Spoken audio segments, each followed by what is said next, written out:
নমস্কার। নজরে Bangla official YouTube চ্যানেলে আপনাদের স্বাগত। আমি প্রিন্স মণ্ডল এই পর্বে আরেকটি প্রতিবেদন নিয়ে আপনাদের কাছে হাজির হলাম।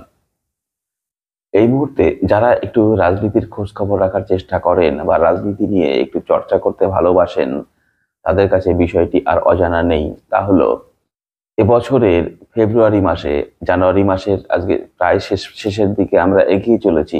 জানুয়ারি মাস শেষে ফেব্রুয়ারি মাসে হুগলি জেলাতে অনুষ্ঠিত হতে চলেছে সিপিআইএম পার্টির রাজ্য সম্মেলন। তার আগে তারা বিভিন্ন পর্যায়ের সম্মেলনগুলো তারা শেষ করে নিতে চাইছে।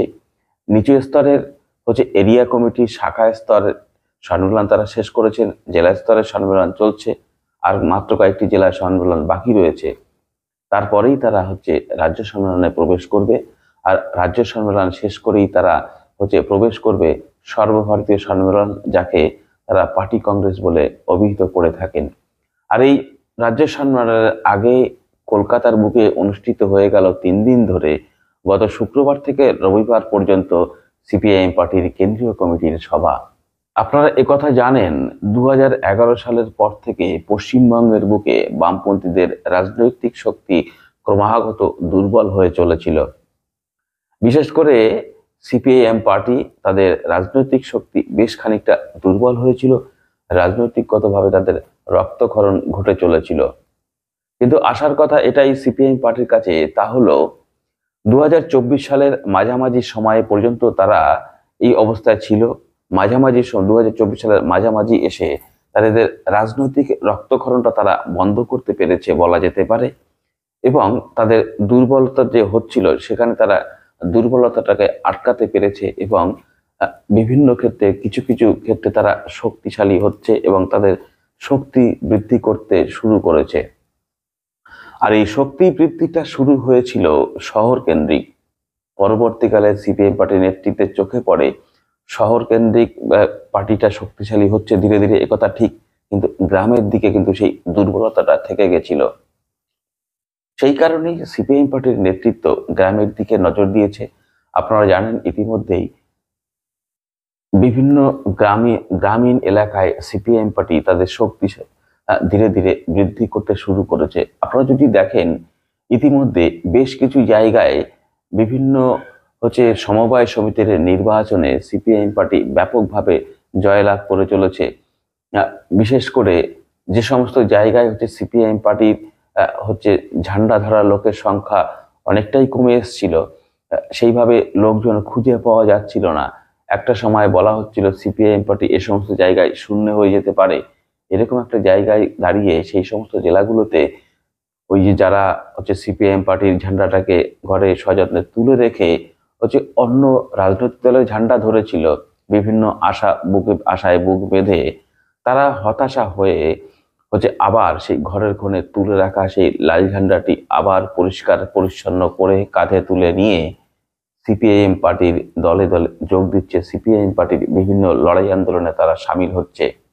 আপনারা জানেন, পশ্চিম মেদিনীপুর সহ বেশ কিছু জায়গায়, উত্তর 24 পরগনায় বেশ কয়েকটি সমবায় সমিতির নির্বাচন অনুষ্ঠিত হয়েছে। সেই সমস্ত নির্বাচনে বামপন্থীরা ব্যাপকভাবে জয়লাভ করেছে। তার মধ্যে থেকে একটা কথা পরিষ্কার, আর্থিক তছরূপের বিষয়ে শাসক দলের প্রতি মানুষের মোহভঙ্গ হয়েছে, মানুষ বিরক্ত হয়েছে, তাদের প্রতি ক্ষুব্ধ হয়েছে। সেই কারণে যেখানে আর্থিক লেনদেনের বিষয় রয়েছে সেখানে আর শাসক দলকে মানুষ বিশ্বাস করতে পারছে না।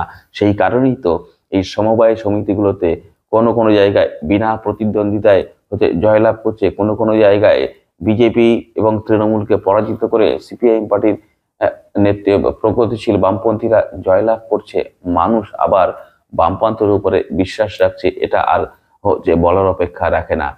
একথা ঠিক, বামপন্থীরা জয়লাভ করছে, কিন্তু এই যে কেন্দ্রীয় কমিটির সভা হয়ে গেল 3 দিন ধরে কলকাতার বুকে, সেই সভা শেষে সিপিআইএম পার্টির নেতৃত্বটা কিন্তু এই যে শক্তিশালী হচ্ছে এতে সন্তুষ্ট না থেকে তারা আরো বেশি বেশি করে মানুষের কাছে পৌঁছে যেতে চাইছে।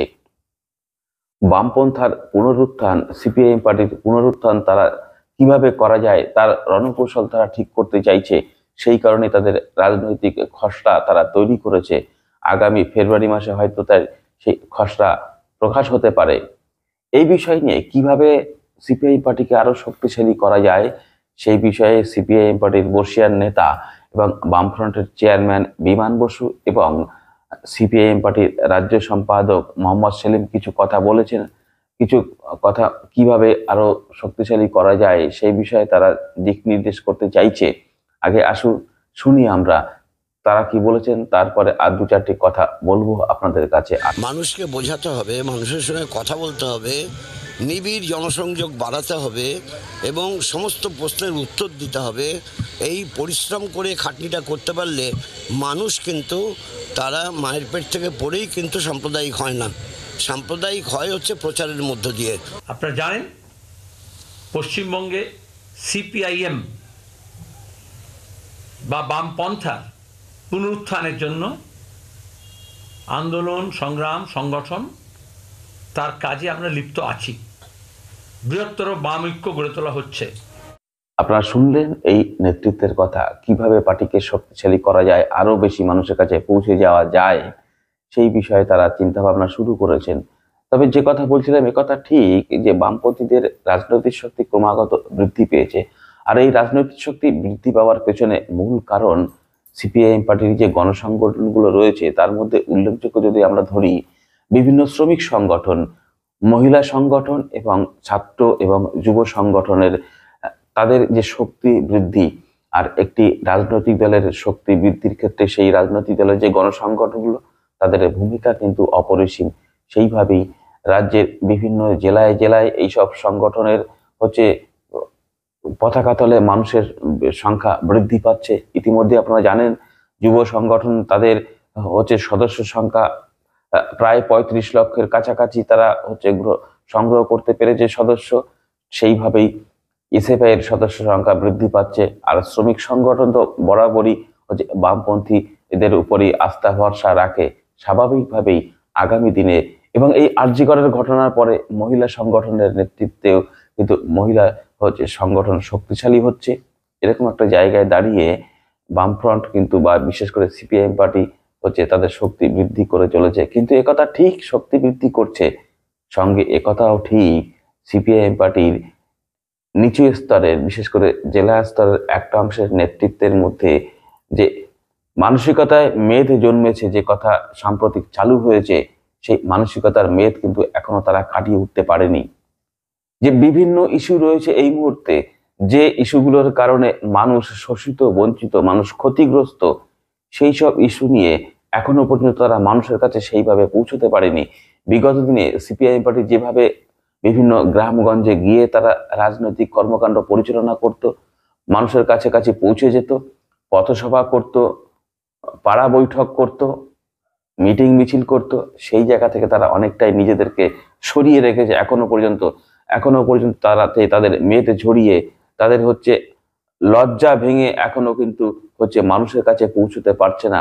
যদি বিভিন্ন শাখা কমিটির দিকেও আপনারা নজর রাখেন, বিশেষ করে গ্রামীণ এলাকায় বেশ কিছু জেলায় উল্লেখযোগ্যভাবে একথা লক্ষ্য করা যায় এখনো পর্যন্ত তারা বেরোতে পারেনি। মানুষ চাইছে এই দুই শাসকের হচ্ছে নীতির কারণে মানুষ যখন সর্বশান্ত হতে বসেছে, দ্রব্যমূল্য বৃদ্ধি, একদিকে কর্মসংস্থান নেই, মানুষ আর্থিকভাবে দুর্বল, অন্যদিকে হচ্ছে প্রতিনিয়ত নিত্য প্রয়োজনীয় জিনিসের মূল্য বৃদ্ধি ঘটে চলেছে, মানুষ কিন্তু তাদের আয়ের থেকে ব্যয় বেশি হচ্ছে, অর্থাৎ মানুষ কিন্তু ধীরে ধীরে নিম্নগামী হচ্ছে আর্থিকভাবে। একটা সাধারণ মানুষ তার সংসার প্রতিপালনের জন্য যে অর্থের প্রয়োজন সেই অর্থ তিনি যোগান দিতে পারছেন না। স্বাভাবিকভাবেই প্রত্যেকটা পরিবারে হচ্ছে আর্থিক অনটনে ভুগছে। ছেলেমেয়ের পড়াশোনা বলেন, চিকিৎসা ব্যবস্থা বলেন, সাংসারিক অন্যান্য সুযোগ সুবিধা বলেন, সেগুলো গ্রহণ করতে পারছে না। একদিকে দুর্নীতির কারণে মানুষ হচ্ছে শোষিত বঞ্চিত হচ্ছে, যে দুর্নীতির কারণে হাজার হাজার শিক্ষক আজ রাস্তায় বসে তাদের ভবিষ্যৎ এক অনিশ্চয়তার মধ্যে রয়েছে। অন্যদিকে চাকরি নেই, শিক্ষা ব্যবস্থায় দুর্নীতি, হাজার হাজার স্কুল বন্ধ হতে বসেছে, স্কুলের শিক্ষকের সংখ্যা নেই, ছাত্রছাত্রী নেই। এরকম একটা জায়গায় সমস্ত দিক থেকে এই দুই শাসকের ভ্রান্ত নীতির কারণে মানুষ কিন্তু হচ্ছে সর্বশান্তের দিকে এগিয়ে চলেছে। মানুষ ক্ষুব্ধ বিরক্ত এই দুই শাসকের প্রতি। সেখানে দাঁড়িয়ে মানুষ যখন চাইছে বামপন্থাকে, মানুষ যখন বিশ্বাস করতে শুরু করেছে সিপিআইএম পার্টিকে, সেই সময় দাঁড়িয়ে এখনো পর্যন্ত একটা অংশের নেতা তারা কিন্তু তাদের নিজেদের ওই একই কথা বলতে হচ্ছে, মানসিকতার মেদ ঝরিয়ে তারা কিন্তু মানুষের কাছাকাছি পৌঁছতে পারছে না। মানুষ কোন সমস্যায় ভুগছে, মানুষের কিসে একটু সুরাহা করা যায়, মানুষের সুখ দুঃখের সাথী হতে পারলে পরে আবার মানুষ বামপন্থার দিকেই ঝুঁকবে। কারণ বিকল্প কখনো বিজেপি হতে পারে না, তৃণমূলের বিকল্প বিজেপি হতে পারে না, বিজেপির বিকল্প তৃণমূল হতে পারে না। মানুষ এটা বিশ্বাস করে ফেলেছে, এমনকি বিজেপির নিচুতলার কর্মী সমর্থকরা কিন্তু এটা বিশ্বাস করতে শুরু করেছে তৃণমূলের বিকল্প বিজেপি হতে পারে না। তারা দেখেছে এই দুর্নীতির ইস্যুকে কেন্দ্র করে যে তদন্তকারী যে দুটো সংস্থা সিবিআই এবং ইডি, তারা যে হচ্ছে পদ্ধতিতে, যারা যে গতিতে তদন্ত প্রক্রিয়া তারা জারি রেখেছে, সেখানে দাঁড়িয়ে দোষীরা সেইভাবে শাস্তি পাচ্ছে না এখনো পর্যন্ত। যেখানে দাঁড়িয়ে দুর্নীতির অভিযোগ ছিল হচ্ছে দিল্লির মুখ্যমন্ত্রী অরবিন্দ কেজরিওয়াল, ঝাড়খণ্ডের মুখ্যমন্ত্রীর বিরুদ্ধে অভিযোগ ছিল, তাদের গ্রেপ্তার করা হয়েছিল। অন্যদিকে পশ্চিমবঙ্গে তৃণমূল কংগ্রেসের একাধিক নেতা মন্ত্রীর বিরুদ্ধে দুর্নীতির অভিযোগ। সেই দুর্নীতির অভিযোগে দাঁড়িয়ে বড় মাথা পর্যন্ত এখনো সিবিআই পৌঁছতে পারছে না। বামপন্থীরা যে বড় মাথার কথা বলে থাকে, সেই মাথা পর্যন্ত এখনো পৌঁছতে পারছে না। অর্থাৎ মানুষ কিন্তু এটা বুঝে নিয়েছে সিবিআই আর ইডি হচ্ছে সঠিক বা প্রক্রিয়ায় তদন্ত করছে কিনা। কারণ সিবিআই ইডির তদন্ত প্রক্রিয়া দেখে মানুষ হতাশাগ্রস্ত হয়েছে। মানুষ আর বিশ্বাস করতে পারছে না, বিশ্বাস করতে চাইছে না সিবিআই ইডিকে। আর সিবিআই ইডিকে সিবিআই পরিচালিত হয় হচ্ছে প্রধানমন্ত্রীর দপ্তর থেকে। প্রধানমন্ত্রী নরেন্দ্র মোদী বিজেপির প্রধান মুখ, বিজেপির আর এক প্রধান মুখ হচ্ছে অমিত শাহ। এরা কি মনে প্রাণে চাইছে পশ্চিমবঙ্গের যে শাসক দলের বিরুদ্ধে যে দুর্নীতির অভিযোগ তার প্রকৃত অর্থে সাজা হোক? এটা কিন্তু মানুষ আর মেনে নিতে পারছে না। সর্বশেষ আমরা যদি দেখি আরজি করের ঘটনায় সিবিআই যে তদন্ত করলো, সিবিআই তদন্তের ফলে হচ্ছে সাজা ঘোষণা হয়ে গেল। একমাত্র অপরাধী হিসেবে হচ্ছে সিবিআই যাকে অভিযুক্ত করেছিল সেই সঞ্জয় রায়ের, আর বাকি কোনো দোষীরা এখনো পর্যন্ত তাদের বিরুদ্ধে চার্জশিট দিতে পারেনি। ঠিকভাবে তদন্ত হচ্ছে কিনা তা নিয়েও প্রশ্নচিহ্ন দেখা দিয়েছে। এই সময় দাঁড়িয়ে যখন মানুষ দুই শাসকের প্রতি বিরক্ত, সেই সময় দাঁড়িয়ে এখনো পর্যন্ত যদি মানুষের কাছে পৌঁছে যেতে না পারে, তাহলে আর কবে পৌঁছবে? এখনই পৌঁছে যাওয়া দরকার এই বামপন্থী নেতাদের। গ্রামীণ এলাকায়, হাটে বাজারে তাদের প্রচার সভা করা, পাড়া বৈঠক করা, মানুষের কাছে পৌঁছে যাওয়া, মানুষের অভাব অভিযোগগুলো শুনে তার ব্যবস্থা গ্রহণের জন্য আন্দোলন তৈরি করা, সেইগুলো যদি করতে পারে আগামী দিনে যে পথে তারা চলতে চাইছে, এবং 2026 সালের বিধানসভা নির্বাচনের আগে যদি নিজেদেরকে গুছিয়ে নিতে পারে, 2026 সালে নিশ্চিতভাবেই বিজেপিকে তৃতীয় শক্তিতে রূপান্তরিত করে দিয়ে বামপন্থীরা দ্বিতীয় শক্তির দিকে এগিয়ে যেতে সক্ষম হবে। এ কথা তো আমার কথা নয়, বারে বারেই বলে থাকি। এ কথা বলছেন কারা? যারা রাজনীতি নিয়ে গবেষণা করেন, যারা রাজনৈতিক বিশ্লেষক, এই সমস্ত মানুষ কিন্তু এই ধরনের কথাবার্তাই তাদের মুখ থেকে উঠে আসছে। বিরোধী হিসাবে বিজেপিকে আর দেখতে চাইছে না রাজ্যের মানুষ। বিজেপিকে আর বিকল্প হিসাবে মানুষ আর বিশ্বাস করতে পারছে না। সেই কারণে তো মানুষ বামপন্থীদের আবার বেছে নিচ্ছে। অতএব এই জায়গাটাকে ধরে নিয়ে যদি বামপন্থীরা বিশেষ করে নিচু স্তরে, শাখা স্তরে, গ্রামীণ এলাকায় যদি পৌঁছতে পারে, বিগত দিনে যেভাবে সিপিআইএম পার্টি তাদের রাজনীতিটাকে, তাদের দলকে সংগঠিত করেছিল, তাহলে পরে আবার নতুন করে সেজে উঠতে পারে, নতুন করে বামপন্থার হচ্ছে পুনরুত্থান হতে পারে, সিপিআইএম পার্টির পুনরুত্থান হতে পারে 2026 সালের আগে। এবং 2026 সালের বিধানসভা নির্বাচনে আবার বলি, সিপিআইএম পার্টি, বামপন্থীরা দ্বিতীয় শক্তিধর রাজনৈতিক দল হিসাবে উঠে আসার ক্ষেত্রে শুধুমাত্র সময়ের অপেক্ষা। এটাই ছিল আপনাদের কাছে মূল বলার বিষয়। দেখা হবে পরবর্তী আরেকটি প্রতিবেদনের সঙ্গে। ততক্ষণ ভালো থাকুন, সুস্থ থাকুন।